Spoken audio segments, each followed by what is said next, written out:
Bonjour à toutes et à tous, bienvenue dans ce nouveau Nikaya Talk, deuxième épisode de notre podcast avec Johan. On est tous les deux coachs chez Nikaya Powerlifting. Je pense que vous nous connaissez un petit peu depuis le temps, mais je prends le temps de nous présenter à chaque fois. Le premier podcast, il a eu pour but de parler un petit peu de choses générales dans la force athlétique au niveau de la programmation, axé autour de la résilience, savoir durer dans l'entraînement, puisque c'est un sport à longue traîne. Ça, c'est un petit peu mon motto, la chose qui est un petit peu récurrente, c'est que c'est un entraînement de force.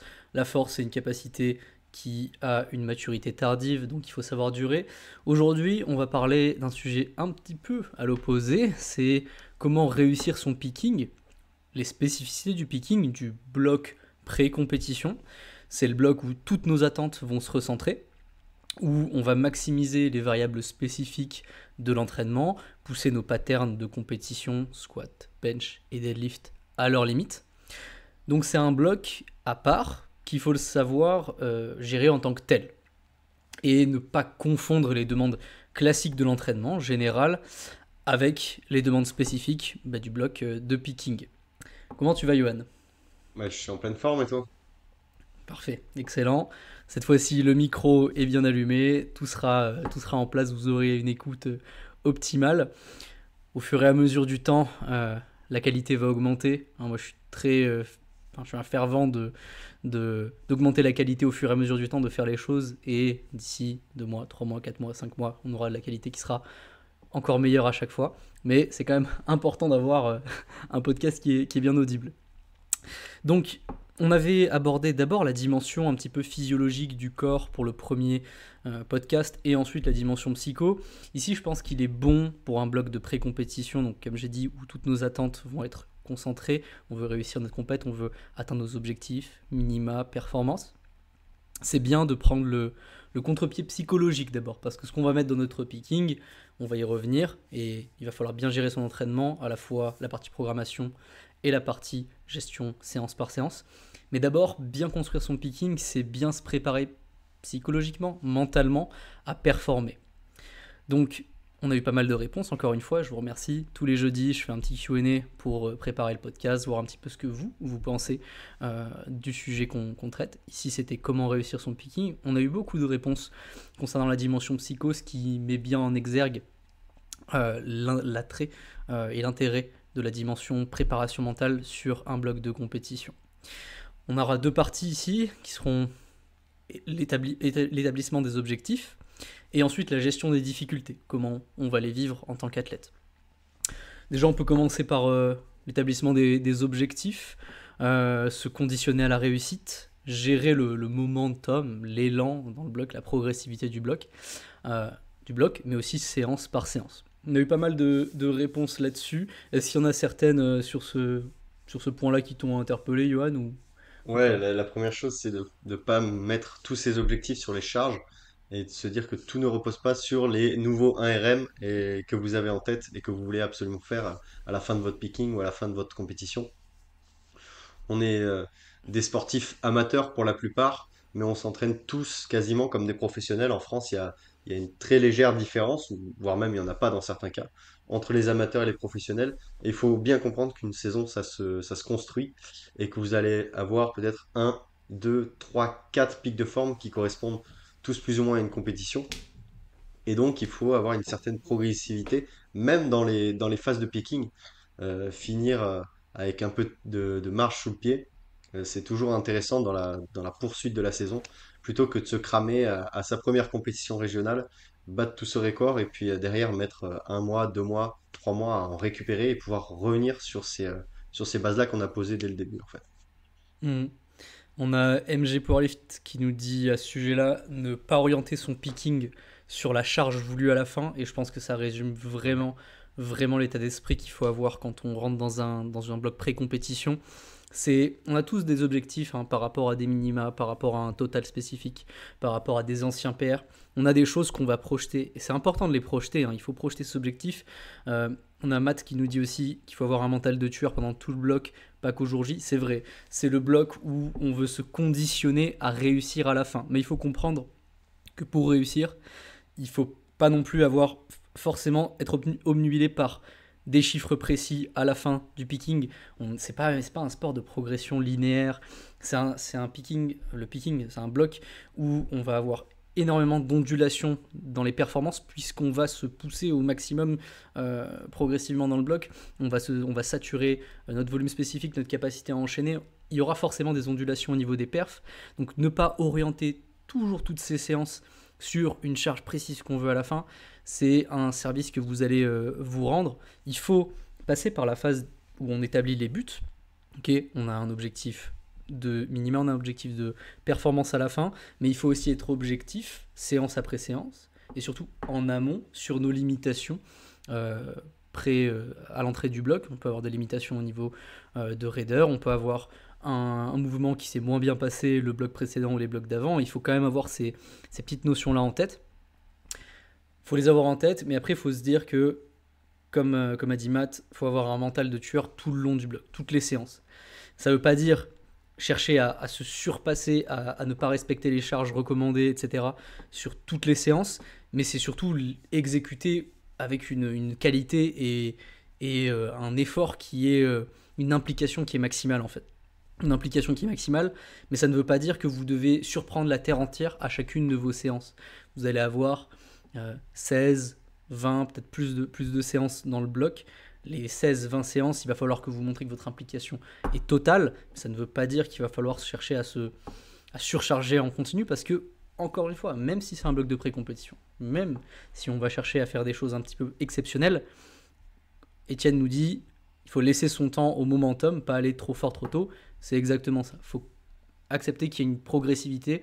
Même dans la recherche d'un nouveau PR, il y a une progressivité. C'est peut-être même les marches les plus importantes. Vous allez gravir plusieurs marches, vous allez faire toute votre rando de préparation. Et les derniers pas à faire, c'est les pas les plus importants parce que c'est ceux qui vont vous amener à votre objectif. Si vous vous cassez la cheville à 50 mètres du sommet de la montagne, vous vous rendez bien compte que c'est quand même bête. Donc, peut-être passer sur le côté se conditionner à la réussite. Quelles sont les clés pour toi pour vraiment se conditionner à réussir dans le picking, rentrer avec aucune limitation dans la tête, ne pas se dire je vaux tel chiffre, mais plutôt quel chiffre je vais atteindre à la fin du bloc et maximiser tout ça, ou mentalement au moins. Ouais, la clé, en fait, on les a déjà un peu évoqués, c'est l'établissement d'objectifs cohérents, semaine par semaine, presque séance après séance, et ne pas vouloir pousser tous les curseurs à fond dès le début, que ce soit en volume, en intensité, ça c'est les variables d'entraînement qu'on va amener C'est après, c'est dans surtout la partie l'intensité que les gens ont physiologique, tendance à pousser, mais, hein. mais aussi dans une partie plus psychologique, ou en tout cas nerveuse, dans le sens la hype, la concentration, etc. Peut-être que vous n'avez pas besoin de votre ammoniac en première semaine de picking, c'est même certain d'ailleurs. Et il y a un moment donné où en fait, quand vous allez atteindre un niveau de fatigue nerveuse qui va être élevé pendant ce bloc-là, la fatigue physique et mentale vont un peu se confondre. En fait, la barrière, elle va devenir de plus en plus fine. Donc, il faut avoir des moments où on fait redescendre un petit peu la température, j'allais dire, mais voilà, où on se tempère un peu, peut-être des sorties de séance, des séances de récupération active. Et il faut savoir un peu désamorcer la bombe à retardement. Mhm. En fait, ce qu'il faut que vous compreniez, c'est que comme dans toutes les activités que vous allez faire dans votre journée, dans votre semaine et dans vos mois, vous avez un potentiel d'excitabilité en fait, un potentiel de stimulation. Et que si ce potentiel-là, vous l'exploitez trop vite, trop tôt, vous allez saturer. C'est un terme général qui peut rentrer dans plusieurs dimensions de l'entraînement. Ça peut être la dimension de votre pattern, de votre qualité d'exécution. Ça peut être dans les inflammations que vont créer l'entraînement. Et ça peut être aussi tout simplement sur votre mental. Si vous avez déjà fait des préparations à des compétitions, vous avez connu ce moment où vous rentrez à l'entraînement, peut-être en fin de bloc de pré-compétition, et vous êtes un petit peu cette sensation d'être free en fait, d'être au sens frire. Vous avez l'impression d'être un petit peu en POV, à la troisième personne, comme si vous étiez dans un jeu vidéo. Il y a votre corps, il y a votre tête, et les deux sont pas au même endroit. C'est quelque chose qui va arriver, mais si on peut le retarder un maximum, c'est au mieux, parce qu'il va y avoir quand même à partir du moment où vous avez un principe de progressivité, vous allez avoir une semaine qui va être la plus intense. La semaine qui va vous permettre d'extrapoler votre niveau à la compétition. Il y aura évidemment un principe de récupération qui fera que vous allez normalement surperformer à la compète ou être un petit peu mieux que pendant même votre meilleure semaine d'entraînement. Mais il y a quand même une semaine, un maître étalon, une semaine qui va servir de maître étalon et qui va nous permettre de dire ok, là on peut être sûr à 95% que ces barres-là sont acquises, que ces barres-là sont plus ou moins maîtrisées. Et la gestion du momentum ici, c'est ne pas arriver sur cette semaine clé avec rien qui va, que ce soit au niveau physique, que ce soit au niveau mental. Voilà, je pense que pour l'établissement des objectifs, c'est pas mal, mais globalement, oubliez un petit peu vos limitations au niveau mental. En fait, quand vous arrivez dans l'entraînement, il faut que vous départissiez un petit peu de toutes les limitations que vous avez évaluées en amont. Le moment de la séance, c'est le moment de la séance, c'est le moment de montrer que vous valez mieux, mais ça ne veut pas dire surcharger à la moindre occasion. Il faut avoir un game plan, en fait, comme en compétition. Vous avez un game plan de préparation au niveau du bloc, il y a des objectifs. Il faut le respecter comme vous le feriez sur une première, ensuite une deuxième, ensuite une troisième barre pour atteindre vos objectifs. Quelque chose à rajouter là-dessus? Non, ça, c'est très bien. Ouais. Pour conclure, on avait Pierre qui nous disait aussi avoir un game plan, oui, et ne pas forcer le picking en fonction de nos idées pour la comp. Ça revient à la première idée. Vous avez été pas mal à répondre de trucs très très pertinents sur la partie psycho, c'est pour ça qu'on commence avec celle-ci. La deuxième partie, au niveau préparation mentale, c'est se préparer à avoir mal. Jérémy qui nous dit accepter d'avoir mal. Alors, c'est vaste comme sujet. On ne parle pas forcément de se blesser, de se faire une déchirure ou quoi, mais c'est accepter d'avoir mal. Les séances vont être dures. Vous allez vous rapprocher de votre 1RM. On va essayer de faire plusieurs répétitions, 2, 3, de plus en plus proche de votre 1RM, et on va accumuler le nombre de séries proche de ce 1RM là. Il y a des individualisations à faire, Il y a des profils qui répondent mieux à tel ou tel format, il y a des profils qui acceptent un petit peu plus la variabilité de mouvement, même pendant leur picking, mais au-delà de ça, le cœur du travail, ça va être de répéter proche de votre max à un moment ou à un autre, donc il va falloir accepter que vous allez devenir plus raide, donc développer certaines gênes, peut-être même des douleurs, ça peut arriver, c'est là où potentiellement on va perdre un petit peu le contrôle puisque on arrive sur des intensités qui sont maximales et on va les répéter beaucoup plus qu'on ne l'aurait fait auparavant. Un point de gestion générale du picking au niveau mental, c'est ne pas tout baser sur la semaine de récupération avant votre compétition. Cette semaine de taper, elle ne va pas effacer tout ce que vous avez accumulé comme merde avant. Okay, elle va vous permettre de surcompenser de la fatigue, de l'accumulation, un entraînement qui a été qualitatif avant. Elle ne va pas effacer toutes vos dettes, quoi qu'il arrive. Elle va vous permettre d'avoir ce surplus, ce regain d'énergie pour votre compétition. Et c'était Jérémy qui complétait avec ça. Ne pas être un golemon et crash parce qu'il y a un taper qui va arriver juste derrière. Yoann, tu veux enchaîner là-dessus? Ouais, le taper, c'est pas un effet magique. Et d'ailleurs, pendant cette semaine de taper, on fait pas rien. On coupe pas tout. Et puis, je vais à la salle, je fais 2 séries RPE sub 5 et je m'en vais. Et puis, tout se passera bien à la compète. J'ai coupé toute ma fatigue. Non, c'est pas ça.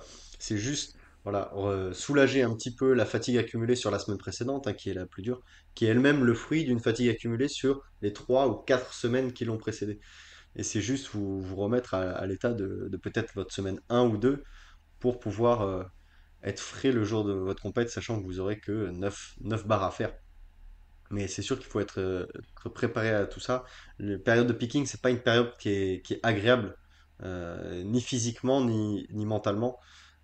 Donc, faut se préparer en fait à ça. Et concernant les douleurs, il faut arriver aussi à différencier les douleurs qui sont vraiment pathologiques ou est-ce que c'est plutôt les tensions, les raideurs qui sont les résultats des adaptations et qui vont vous rendre plus fort à la fin de ce picking.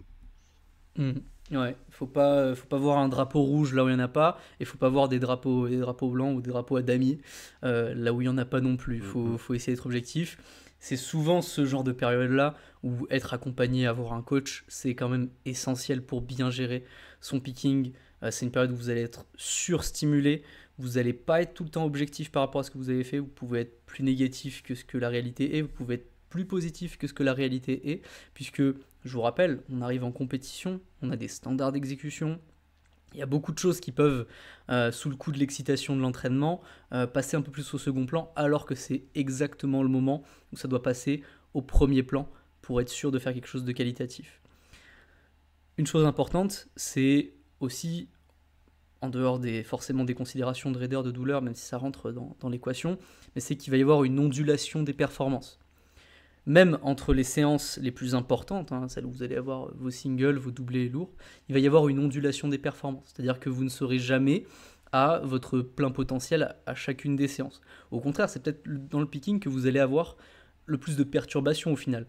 C'est peut-être pendant ce picking que vous allez aussi avoir besoin pas mal, notamment arriver à la fin, d'une bonne préparation avant l'effort. Autant mentalement, une mise en condition que physiquement.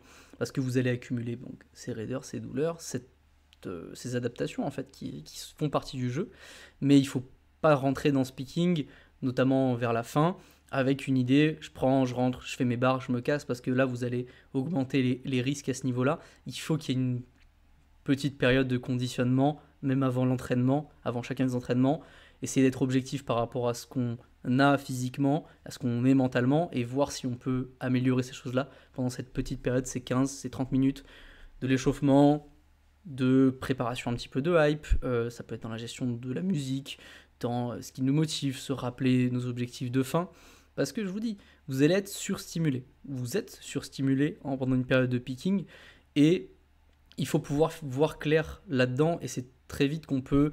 En fait, finalement, dans votre entraînement, progressivement, on vous entraîne à vous approcher de votre saturation, que ce soit un bloc, n'importe quel type de bloc, on veut vous approcher plus en plus de votre point de saturation. Et donc, parfois, après une longue période d'accumulation, on peut avoir les idées pas claires. Mais ça arrive au bout de un bloc, 2 blocs, 3 blocs d'entraînement. Ici, ça va arriver très très vite, puisqu'on va pousser les curseurs à fond. Donc, il faut accepter qu'il y ait des mauvaises séances. Petit point là-dessus. C'est pas mal aussi de confronter votre avis et votre ressenti au regard des autres.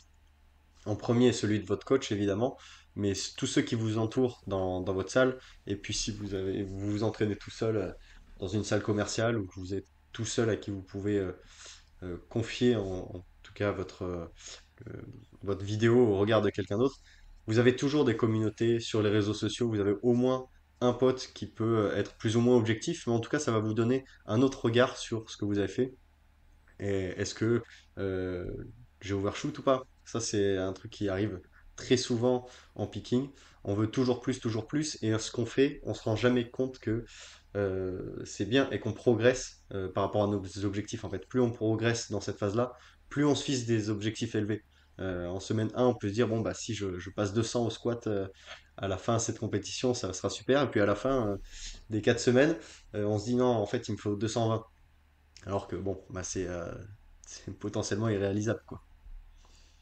Non, n'écoutez personne. Ils ne veulent pas que vous réussissiez. Ils veulent votre échec. N'écoutez personne. Vous êtes le seul à savoir si vous êtes dans le bien ou pas. Ça, c'est un peu le truc dans lequel on peut être pendant un picking. Même tout seul, faites un petit débrief de votre fin de semaine. Vous arrivez à la fin de la semaine, vous êtes sur votre jour de repos. Débriefez un peu votre semaine, séance par séance. Si vous êtes tout seul, établissez des tendances. Regardez un petit peu la déviation entre les charges qui étaient préconisées et peut-être les charges que vous avez réalisées. Et prenez en compte tout simplement, encore une fois, l'impact physiologique. On va transitionner doucement vers la partie physiologique, mais essayez de voir un petit peu l'impact que ça aura pour la semaine d'après. On est d'accord, à la fin du picking, tout dépend la thématique de la compétition, mais on va essayer de laisser le moins de marge possible. On veut extraire vraiment le maximum de l'entraînement. Mais quand même, semaine après semaine, il va y avoir des impacts par rapport à la semaine d'avant. Donc, si vous rentrez dans votre picking que très rapidement, vous pétez toutes les charges recommandées, dites-vous déjà qu'il va y avoir un petit impact physiologique important et que cette déviation, elle ne pourra pas forcément être maintenue du début à la fin du bloc. Donc, rien que ça peut vous permettre d'objectiver. Ok, là, j'ai fait un beau step-up, j'ai monté mes standards en termes d'intensité. Ok, je sais pas, c'est peut-être pas extrapolable sur les 4 5 6 semaines de picking que je vais avoir. C'est peut-être. Ça, c'est une des choses aussi.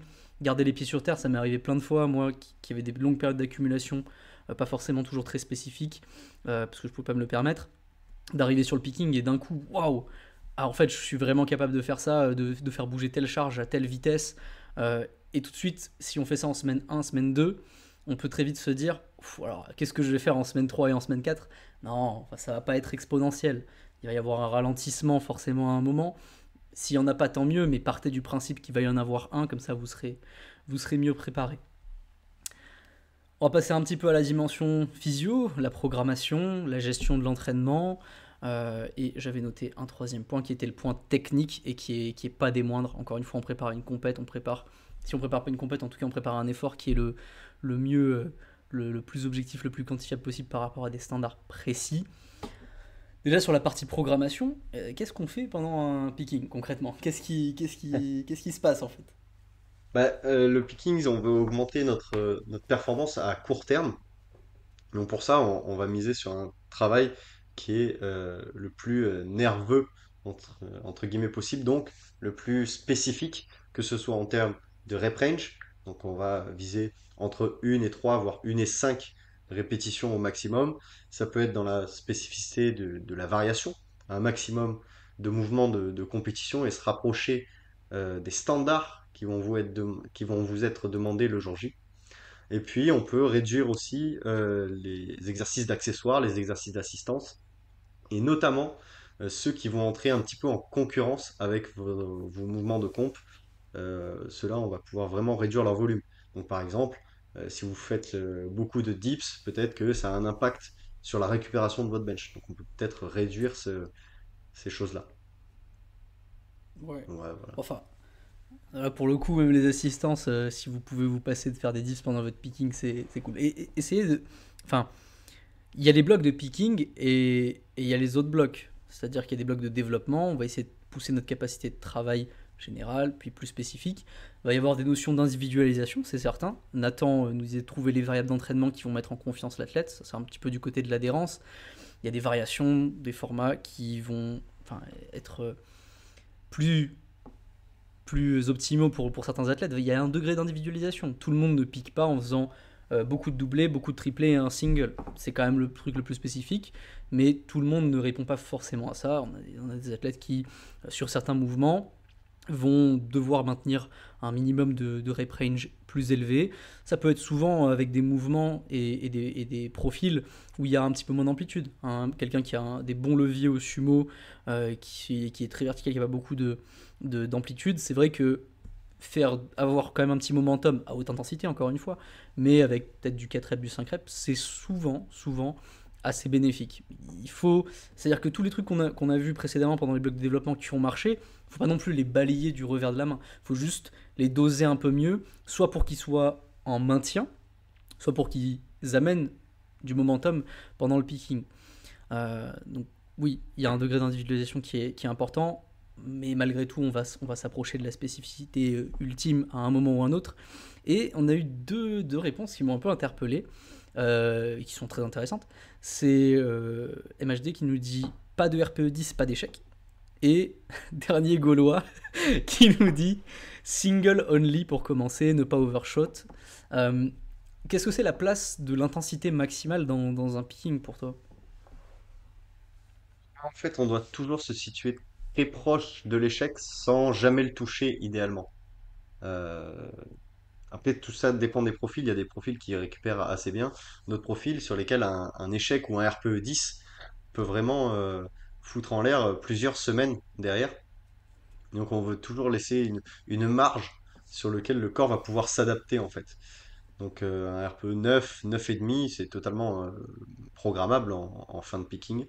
Mais le RPE 10, en tout cas, je le programme quasiment jamais dans la réalité. En fait, pour moi, l'échec, c'est pas qu'il a sa place dans le picking, mais faut être objectif, on va s'en approcher à un moment ou à un autre. Là où je voudrais limiter quand même les échecs et surtout la répétition d'échecs, bah, c'est sur le moment où vous allez chercher votre plus gros single. Ok, Ça peut arriver, mais faudrait vraiment éviter que ça arrive en fait. À la limite, s'il y a un échec, s'il y a une notion d'échec en tout cas dans l'entraînement, à pendant le picking, ce serait plutôt à la limite sur les phases où on a un nombre de séries élevé. Par exemple, quelqu'un qui finit avec un 8x2, ça peut arriver que la septième série, avec l'accumulation de fatigue, il foire sa deuxième répétition, mais à la limite, on foire sur un 92, un 90, un 92, peut-être un 93%, et on est à la sixième, septième série. Ça peut arriver, et en vrai, cet échec-là, il n'aura pas la même résonance que arriver avec l'idée de je vais faire telle charge sur mon single, c'est telle charge ou c'est rien, tout faire autour de cette charge et arriver sur cette charge et pour X ou Y raison, que ce soit de la force ou que ce soit de la fatigue ou autre chose, la rater. Ça aura un peu plus de résonance, même mentalement, encore une fois, mais aussi au niveau de la programmation, et surtout si vous vous entêtez à reprendre la charge, etc.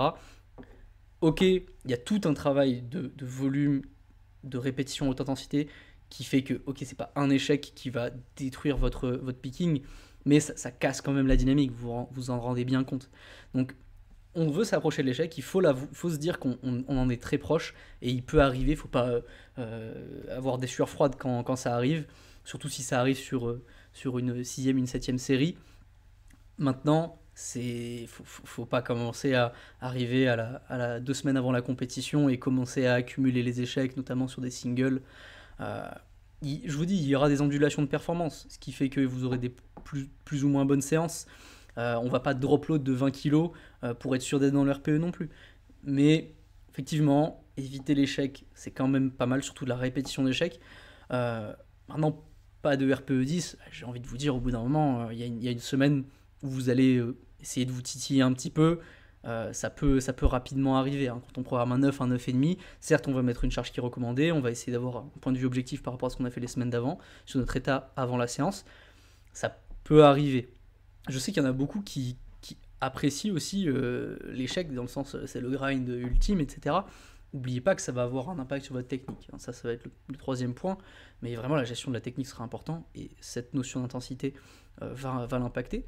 Mais il y a surtout le point du single only. Alors ça c'est vraiment... Pourquoi single only? Je ne comprends pas.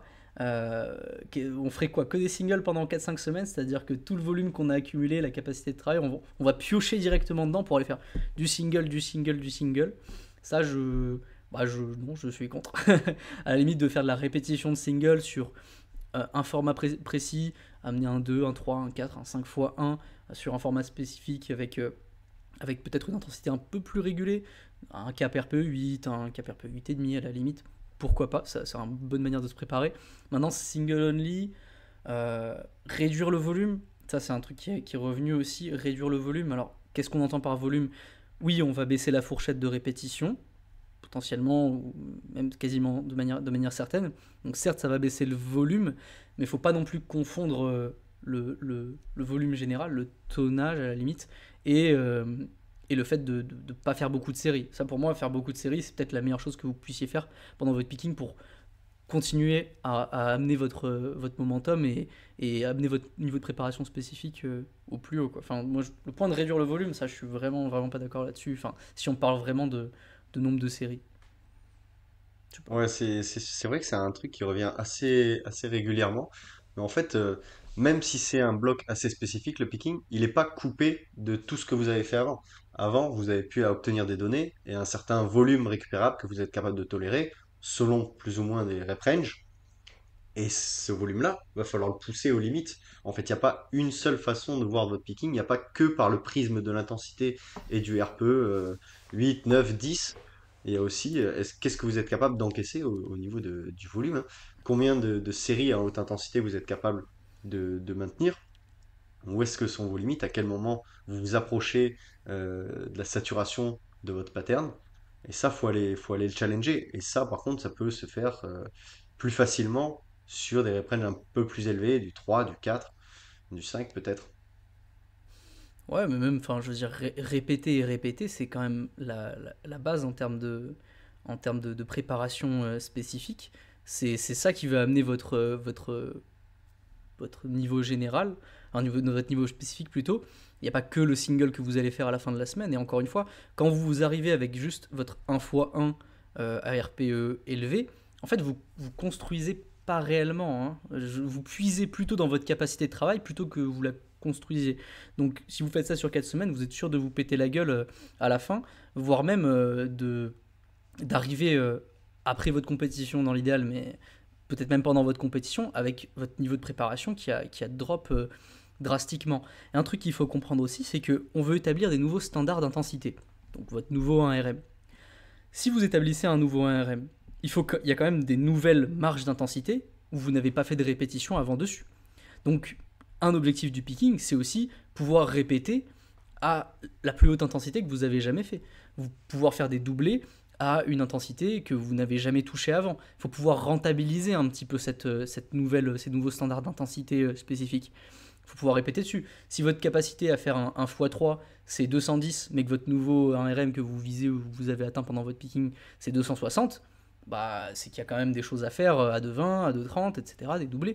Et s'il y a une trop grosse déviation entre ces choses-là, entre cette point de la répétition et celui de l'exercice de force maximale, bah, c'est encore une fois pas forcément une bonne chose. Je dis pas que c'est pas le bloc pour aller chercher à faire des PR en rep sur des intensités spécifiques, et encore, mais il faut quand même qu'il n'y ait pas non plus une énorme déviation entre les deux. Si votre top 7 il est à 2,50 et vos back-off ils sont à 190, il y a des profils, hein, il y a des gens qui tolèrent pas la répétition à trop haute intensité, mais quand même il faut combler, hormis en omettant le profil spécifique de la personne, il faut quand même pouvoir combler un peu cette déviation.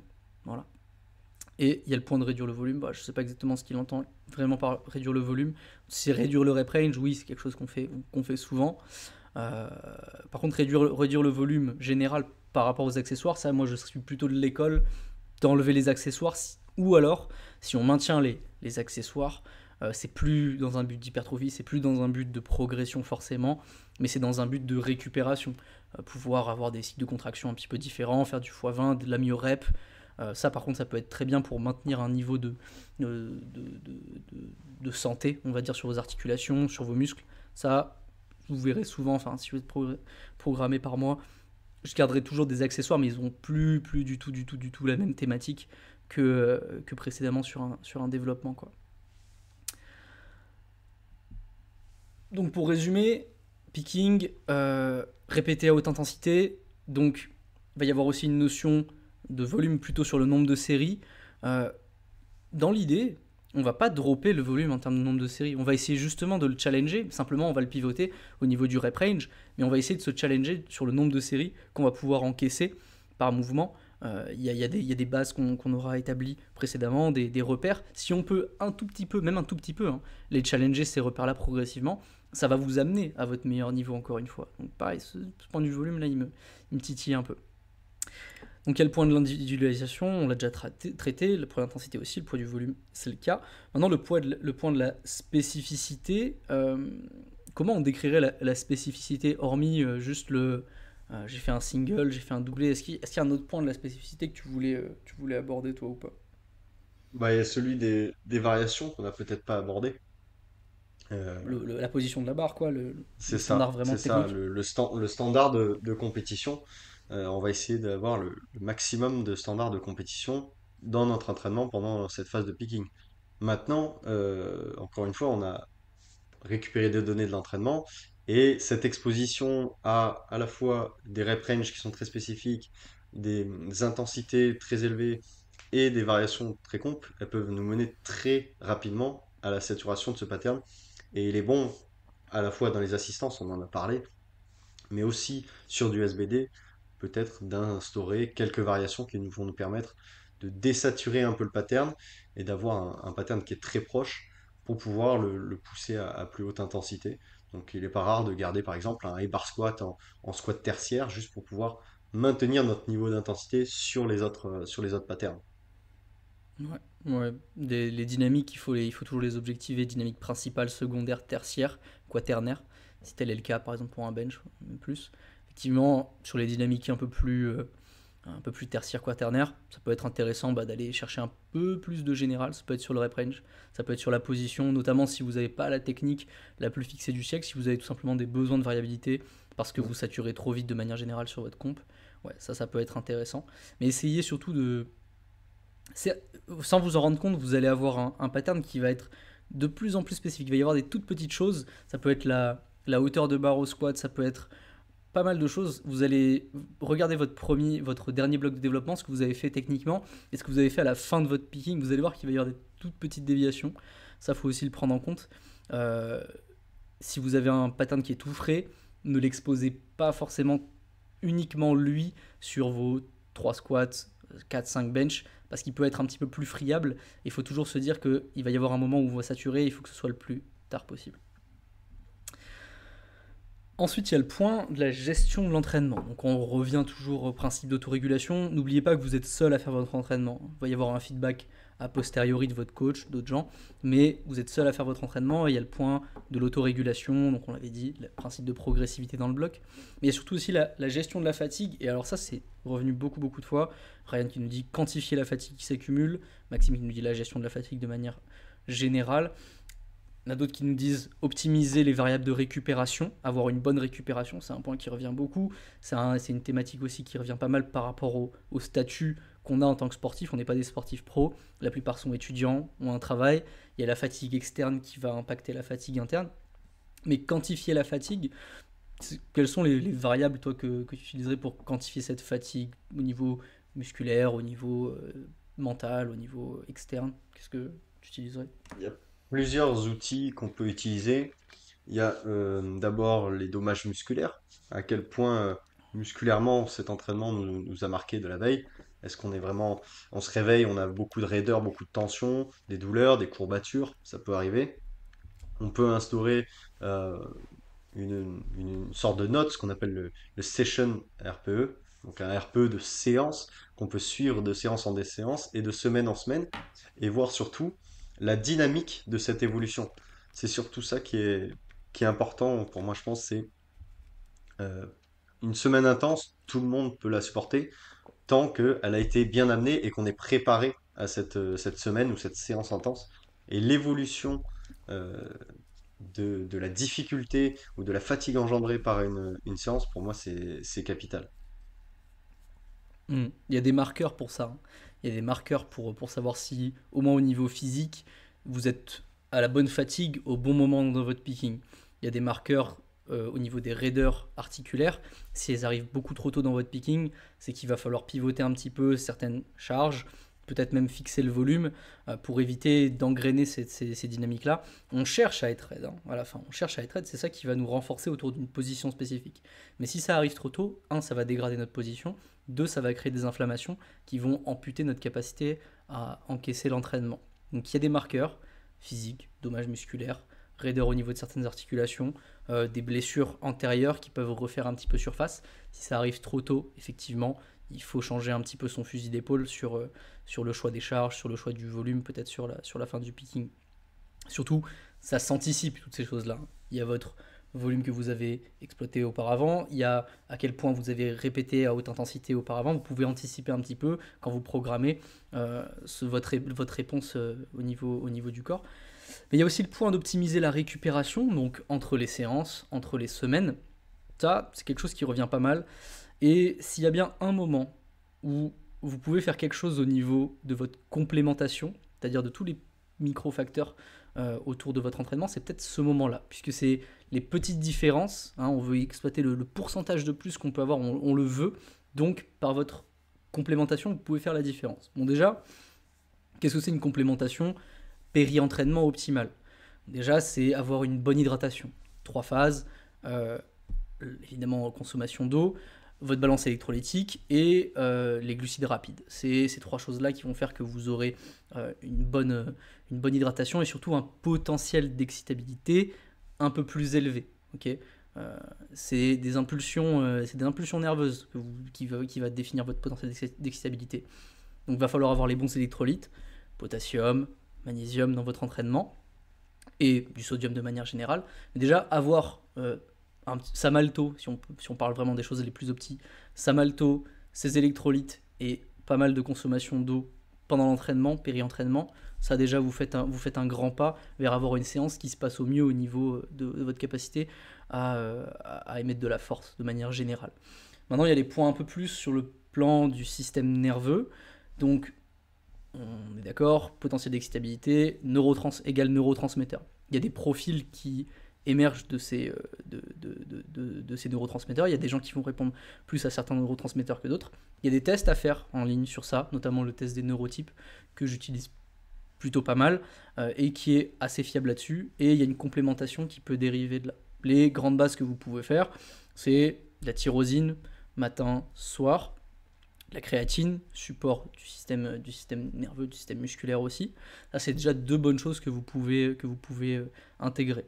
Maintenant, ce qui va impacter aussi votre potentiel d'excitabilité, ça va être forcément du coup les excitants. Savoir s'activer, savoir s'exciter et savoir redescendre après. Donc il va y avoir la gestion des excitants qui va rentrer aussi en compte.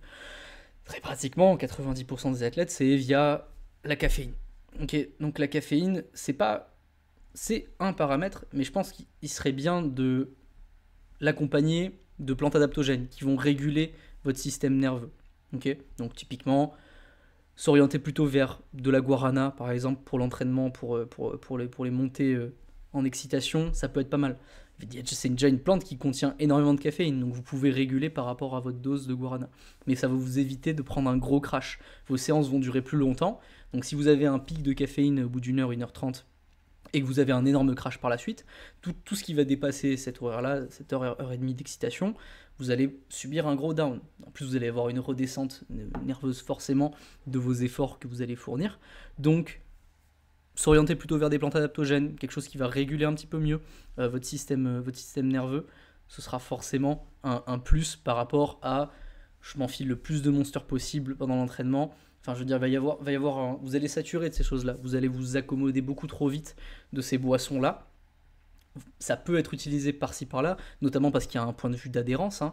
Il y a le goût, il y a un effet un peu placebo, mais qui peut très vite devenir un effet nocebo si vous l'utilisez mal. Donc quantifiez un petit peu. Il faut cycler tout ce qu'on peut cycler pendant ce bloc de picking, que ce soit interne à la semaine, entre les séances ou entre les semaines. Donc doser, ramp up vos doses d'excitants et essayer d'avoir quelques protocoles pour redescendre un petit peu post-entraînement.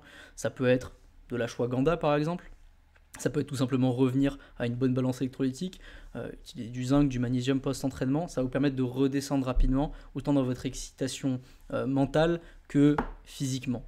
Voilà, ça c'était pour faire un petit point là-dessus, mais essayez de prendre tous les facteurs que vous n'avez pas optimisés jusqu'ici. Le premier, c'est le sommeil, on est d'accord, mais ça, selon les capacités de chacun, le travail, etc., voilà, il faut pouvoir composer avec, il y a des séances où vous n'allez pas dormir, mais essayez de prendre toutes les choses que vous n'avez pas encore mis au max de ce que vous pouvez faire dans votre routine, et essayez de les ramener pendant votre picking. C'est un peu bête, hein, quand même, de devoir choisir un bloc pour optimiser tout ça. Dans l'idéal, faites-le quand même à l'année, mais si vous avez bien un moment où vous devez réévaluer tout ce que vous pouvez faire de mieux autour de l'entraînement, gratter ce pourcent de plus, cette longévité un peu plus au sein du bloc, faites-le quoi. Un point à rajouter, Yoann, là-dessus? Non, c'est okay. Parfait. Ouais. Rapprochez-vous de votre coach aussi, évidemment. Moi, Yoann, pour avoir des conseils là-dessus pendant votre picking. Mais aussi, il faut vous dire que c'est une question de démarche.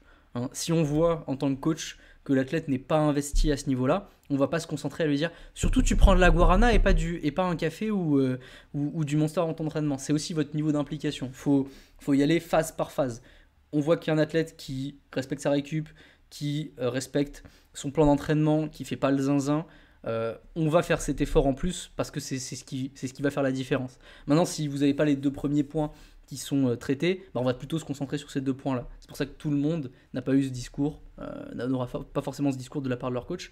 N'oubliez pas que c'est votre niveau d'implication et votre niveau de sérieux qui va vous amener et qui va amener potentiellement votre coach à vous donner encore plus de clés, parce que on va pas s'occuper du tout dernier pourcentage s'il y a la grosse partie qui n'est pas bien traitée, quoi. Hein, faut toujours... c'est comme tout dans la vie, c'est loi de Pareto, c'est 20% des efforts qui vont définir 80% des résultats. Donc les 20% restants de résultats, ils seront là que si les premiers 80% sont bien là et qui sont bien utilisés. Eh bien, on va pouvoir passer au point, le respect des RPE, on l'a déjà pas mal traité. On va pouvoir passer au point de la technique. Il n'y a pas eu beaucoup de réponses par rapport à la technique, alors que on prépare une compétition. On prépare un effort maximal avec des standards de compétition. Donc, respecter ces standards, ça va aller en 2 points. Déjà, c'est une question de mentalité, c'est mettre le focus là-dessus, au-dessus de tout. C'est respecter ses poses au bench, c'est respecter sa descente au squat et au soulevé de terre. Tout dépend de vos petits problèmes à vous, mais ça peut être le verrouillage, ça peut être des holds, le grip. Mais toutes ces choses-là, il faut les mettre sur un piédestal. Okay, de toute façon, votre programmation, elle est faite. Hein. Il n'y a rien à négocier avec votre programmation, à part si ça se passe pas forcément bien. Non, ce que vous allez pouvoir faire, vous, c'est mettre les standards par-dessus tout. Parce que c'est la qualité, vous allez répéter énormément, donc c'est la qualité de cette répétition qui va être importante. Ouais, c'est ça, il faut arriver à pas se mentir sur les standards, parce que si vous avez les standards que sur la moitié euh, de vos séries, bah, ce sera une moitié d'adaptation en moins, ou en tout cas une moitié d'adaptation soit sur des amplitudes partielles, soit sur des temps sous tension qui sont pas les mêmes, etc. Et donc, vous allez prendre des grosses surprises en compétition. Ça, c'est clair et net. Les gens qui disent, ah oui, bon, alors là, j'ai sorti 200, mais pas à la def, mais le jour de la compétition, je fais les ajustements. Non, le jour de la compétition, vous avez 3 essais par mouvement. Un premier essai qui est là juste pour valider une barre qui est presque un dernier échauffement. Et derrière, ça vous laisse 2 barres pour vous approcher de votre max. Et vous ne contrôlez ni le temps de récup ou le temps de préparation, vous contrôlez pas votre ordre de passage, vous contrôlez pas les gens qui vous jugent, c'est pas juste bon là je sais que je suis pas descendu mais là je descendrai. Non, il y a 3 personnes qui vont scruter votre mouvement et ils seront impitoyables entre guillemets, surtout qu'on a une nouvelle génération entre guillemets d'arbitres qui sont de plus en plus tatillons et il y a plus rien qui laisse passer. En fait, il faut rien laisser au hasard. Moins vous avez d'inconnus dans votre entraînement, moins vous aurez d'inconnus en compétition. Ça, c'est clair et net. Et surtout, n'oubliez pas que les adaptations en force, elles sont amplitude spécifiques. Vous allez générer de plus en plus de tension, de force, mais sur une amplitude spécifique. Vous allez vous raidir autour de la position que vous allez soumettre à votre corps. Si vous passez la moitié de vos séries à vous raidir, à vous adapter autour d'une position qui n'est pas celle que vous aurez en compétition, vous êtes hors sujet en fait. Vous faites 50% de votre entraînement, un petit peu ou beaucoup, tout dépend à quel point vous déviez, hors sujet. Et vous allez avoir en compétition, à l'entraînement, des gros chocs quand vous allez vous remettre sur votre standard de compète classique euh, au niveau de votre capacité à générer de la tension. Pas parce que vous êtes moins fort, juste parce que vous êtes renforcé autour d'une amplitude qui n'est pas celle de référence. Ça, c'est une erreur, c'est trop con. Imaginez, vous tapez bientôt 30 séries au développé couché, vous souffrez à l'entraînement et vous avez pour 2,5 kg de plus ou pour de la sensation en plus, vous allez gâcher peut-être 15, 20, 30% de votre entraînement, alors que l'effort, vous l'avez fait, vous êtes sous la barre, vous faites votre mouvement, vous souffrez, mais vous vous concentrez pas assez sur mon cul, je sens que plus j'avance dans le bloc, plus mon cul il décolle au développé couché. Réveillez-vous, réveillez-vous. Je sais que c'est pas facile quand on est dans la dynamique de prendre le temps de setback, mais faites votre feedback hebdomadaire, votre propre feedback hebdomadaire, et voyez ce qui a bien et pas bien marché sur telle et telle séance, tel et tel format. Et la semaine d'après, essayez de faire mieux, pas forcément juste au niveau de la charge, mais au niveau de votre qualité d'exécution. Parce qu'une fois que vous commencez à faire entre guillemets un peu n'importe quoi, là ça peut vite devenir le chaos. Votre picking peut très très vite devenir un shit show que vous ne contrôlez même plus, et là c'est comme une phase de dépression, c'est oh, y a rien qui va, il y a plus rien qui va. Tout ça c'est des cycles très négatifs, et le picking c'est l'entraînement en FA sous stéroïdes. Tout va aller plus vite, tout va arriver beaucoup plus vite. D'une séance à l'autre, on peut avoir des résultats bien différents en termes de feedback sensoriel et de feedback au niveau de la charge, au niveau de la capacité à exécuter. Donc plus vous allez dévier, plus ça va arriver et plus vous prenez des risques qu'il y ait des phénomènes un peu chaotiques qui arrivent dans votre entraînement. Ok, on veut s'approcher du chaos, c'est-à-dire le 1RM, mais ça ne veut pas dire que tout votre entraînement doit être chaotique, il faut bien l'amener. Je tiens à préciser que je ne m'associe pas aux propos sur les stéroïdes, au cas où. Recommençons pas avec ça. Voilà. Tout de suite les stéroïdes anabolisants. Écoutez, j'ai une addiction, j'en prends tous les jours, je me les mets dans le cul et ça me fait me sentir mieux. Voilà, j'avoue, J'avoue, c'est bon. Non, c'est pas vrai du tout. C'est du second degré, évidemment. Euh, il y a un point qui me faisait marrer aussi, qui est revenu pas mal dans les questions. C'est un petit peu en dehors de tout ce qu'on dit là, mais c'est, Johan, est-ce qu'il faut se préparer à la guerre quand on fait son picking? Est-ce que c'est quelque chose qui est revenu? Euh, Est-ce qu'on fait la guerre déjà? Non, non, on fait pas la guerre. Arrêtez parce que j'en ai beaucoup trop. On en a parlé en off juste avant. De personnes qui pensent que le powerlifting c'est un sport difficile quoi. Non, arrêtez. Vous faites que des mouvements en 2D. Donc, calmez-vous. Non, par contre, il va falloir être prêt à grinder sous la barre. Ça, c'est sûr que. Mais ça se cycle et ça s'apprend. Et la période de picking, elle est là pour vous aider à développer cette capacité de rester en place sous la barre et longtemps. En tout cas, plusieurs séries d'affilée. Et ça, c'est sûr qu'il faut y être préparé. Et si ça monte pas à la vitesse dans laquelle vous étiez imaginé dans votre tête, c'est pas grave. Il n'y a pas mort d'homme. Et le bilan de tout ce que vous avez fait pendant le picking, il se fait pas à la fin de chaque séance, il se fait pas à la fin de chaque semaine, il se fait même pas à la fin du bloc de picking, il se fait à la fin de la compétition. Voilà. En fait, moi, où j'aime bien cette mentalité de faire un peu le guerrier, mais c'est en fait, ça vous permet de vivre vos efforts. Il faut que vous viviez vos efforts. En fait, il faut même que vous ne viviez que vos efforts. Et le moment où l'effort est redescendu, 5-10 minutes après, il faut que vous puissiez revenir en mode je suis un athlète, je suis quelqu'un de normal, et je sais objectiver si ce que j'ai fait est bien ou pas. C'est pas que c'est un rôle que vous allez prendre, si en tout cas vous répondez à ça, hein, parce qu'il y a des gens qui répondent très bien à une hype où on veut devenir un surhomme, il y a des gens qui préfèrent être beaucoup plus low-key là-dessus. C'est différentes manières de réagir à la hype. Mais en tout cas, si à un moment ou un autre, ça vous parle de se mettre sous la barre et je meurs ou je vis, on verra ce qui se passe, ok, c'est bien, mais ça va vous permettre en fait de vivre au mieux votre effort. Peu importe ce que vous faites pour vous hyper, il faut que ça vous permette de vraiment vivre votre effort parce que on est là pour faire de la force max. Force max, on n'est pas à la troisième personne, on n'est pas en train de réfléchir pendant la série. Il y a beaucoup de gens qui disent qu'ils ont du mal à se concentrer pendant un squat, un bench, un deadlift. Comment ça, vous avez du mal à vous concentrer pendant un squat, un bench ou un deadlift? Vous faites pas du tir à l'arc quand même. Enfin, il n'y a, y a pas de question de concentration, il y a une question de savoir bien vivre son effort. Il y a une phase de préparation où on fait des adaptations lentes, où on sent un petit peu mieux où est notre hanche dans l'espace, si on fait un squat, si on fait un deadlift, nos leviers, etc. Ça nous permet de construire vraiment ce ressenti. Et par contre, le mindset où on veut se dire je vais à la guerre, il est cool parce qu'il nous permet, en admettant qu'on a eu la base technique qui est bien et qu'on ressent bien nos efforts de manière très sensorielle, ça nous permet d'amener un côté qui est essentiel, c'est le côté psychologique à l'effort. Ça nous permet vraiment de vivre notre effort, nous permet de pousser un peu nos limites. Et en fait, s'il doit vous servir à quelque chose, ce mindset-là, c'est, encore une fois, à se préparer à la réussite et développer de nouveaux standards, en fait. Conquérir un territoire inconnu, nouveau, et c'est à ça qu'il doit vous servir. Par contre, commencez pas, même si moi je l'ai fait beaucoup, ne commencez pas à préparer vos séances une semaine à l'avance, un jour à l'avance, etc.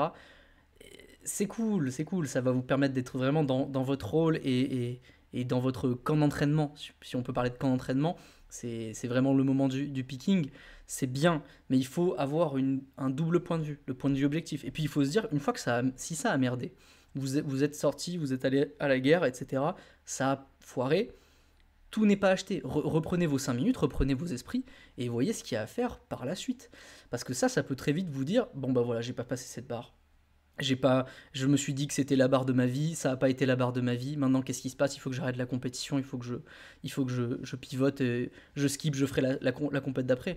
Non, ben là, vous êtes plus un guerrier, vous êtes une fiotte si vous pensez comme ça. Mais c'est un petit peu, en fait, faut pas confondre vouloir aller à la guerre et être un chieur capricieux en fait. C'est ça, le côté c'est cette barre ou c'est rien. Ça, c'est un vrai mindset d'enfant en fait, pas de professionnel. Donc, mais si on n'est pas là forcément pour être pro, mais en tout cas, être au moins mature et adulte.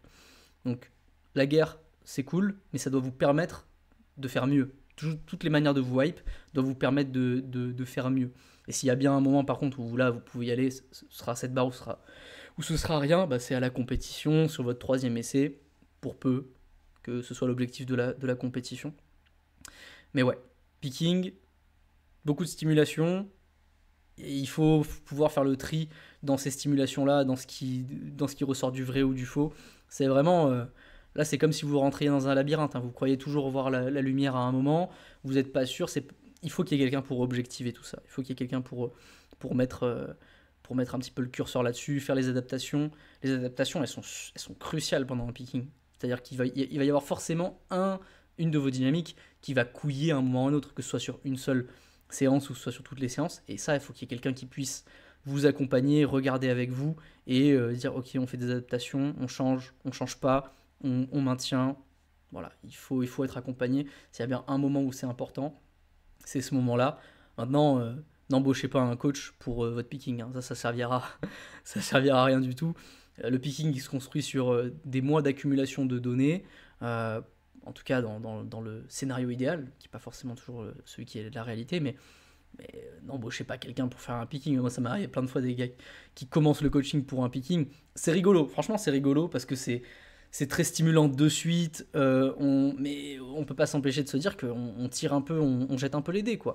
On jette un peu les dés et on n'arrivera jamais à avoir un taux de précision et surtout un ratio coût-bénéfice idéal, quoi. Voilà. Ah, c'est clair. Voilà. Bah écoutez, messieurs, dames, on a fait à peu près le tour sur ce sujet, sur ce gros sujet qui est le bloc de compétition. Forcément, là, on a commencé avec les points de vue un peu plus généraux sur le premier podcast, deuxième podcast sur le picking, troisième podcast, évidemment, il sera sur préparer sa compétition, hein, parce qu'on a toute cette phase de préparation. Maintenant, il va falloir exécuter. Donc, le prochain podcast, il sera sur réussir sa compétition, même pas juste la préparer ou est-ce que je dois prendre des Smarties ou de la maltodextrine, c'est pas ça. C'est plutôt réussir sa compétition. Pareil, dimension psycho, dimension physio. Ce sera la semaine prochaine. En tout cas, si notre approche vous intéresse encore une fois, considérez potentiellement un suivi avec nous. Si le contenu vous a plu, likez, partagez, commentez. Donnez-nous un petit feedback sur ce podcast, ça nous fait très plaisir de le faire. C'est un des formats les plus agréables quand on est entre guillemets enseignant dans un milieu. Donc si ça vous plaît, si vous avez appris des choses, n'hésitez pas à nous faire un petit retour. Nous, on travaille avec des athlètes du plus petit au plus haut niveau. Maintenant, ce qu'on aime, c'est les profils motivés et assidus. C'est des choses qui reviennent dans les podcasts. Mais si vous nous contactez, soyez sûr de votre sérieux et ne vous jetez pas dans le grand bain parce qu'il y a un phénomène de hype, etc. Mais en tout cas, si notre contenu vous intéresse, n'hésitez pas à nous contacter, Nikaya Powerlifting en DM ou allez voir nos offres sur le site nikayapowerlifting.com. Yo. Ne nous contactez pas pour votre picking. Voilà, c'est le mot de la fin. Vous pouvez. Si vous avez... Moi, je vous prends. Parce que ça me fait rire. D'accord, et on va voir ce qui va se passer. Et voilà. Mais... Votre coach rigole de vous. Voilà, c'est ça. Non, contactez-nous 12 ans avant votre première compétition. Si vous... Contactez-nous avant votre puberté. Comme ça, on peut vous faire un profil hormonal. Et d'ici 15 ou 20 ans, on est sûr que vous êtes champion du monde. D'accord ?